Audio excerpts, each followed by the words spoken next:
नमस्कार। हर दिन पावन श्रृंखला में आज 9 जुलाई को हम बात करेंगे विट्ठल भक्त जैतुनबी जी के बारे में। कुछ लोगों का जन्म भले ही किसी अन्य मजहब वाले परिवार में हुआ हो, पर वे अपने पूर्व जन्म के अच्छे कर्म एवं संस्कारों के कारण हिंदू मान्यताओं के प्रति आस्थावान होकर जीवन बिताते हैं। पुणे के पास बारामती जिले में स्थित महाराष्ट्र के मालेगांव में एक मुसलमान घर में जन्मी जैतुनबी ऐसी ही एक महिला थी जिन्होंने विट्ठल भक्ति कर अपना यह जन्म और जीवन सार्थक किया। जैतुनबी को बचपन में किसी ने उपहार में श्री कृष्ण की एक प्रतिमा भेंट की। तब से ही उनके मन में श्री कृष्ण बस गए और वे उनकी उपासना में लीन रहने लगी। 10 वर्ष की अवस्था में उन्होंने श्री हनुमान दास जी दीक्षा ले ली। उनका अनुग्रह प्राप्त कर वे प्रतिवर्ष आलंदी से पंढरपुर तक पैदल तीर्थ यात्रा करने लगी। उनके गुरु श्री हनुमान दास जी ने उनकी श्रद्धा एवं भक्ति देखकर उन्हें जयराम दास महाराज नाम दिया। जैतुनबी ने अपना सारा जीवन संतों के सानिध्य में उनके प्रवचन सुनते हुए व्यतीत किया। उनके मन पर संत तुकाराम और संत ज्ञानेश्वर की वाणी का काफी प्रभाव था। प्रभु भक्ति को ही जीवन का उद्देश्य बना लेने के कारण वे विवाह के बंधन में नहीं फंसी। अपने गांव में कथा कीर्तन करने के साथ ही वे साइकिल से आसपास के गांव में जाकर भी कीर्तन कराती थी।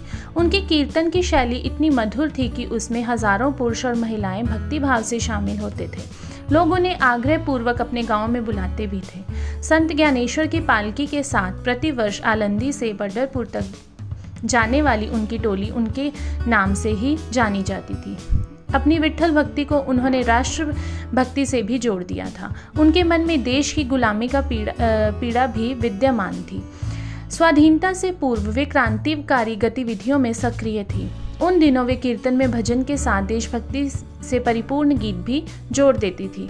उनके इन गीतों की सराहना गांधी जी ने भी की थी। धार्मिक गतिविधियों के साथ ही वे सामाजिक जीवन में भी सक्रिय रहती थी।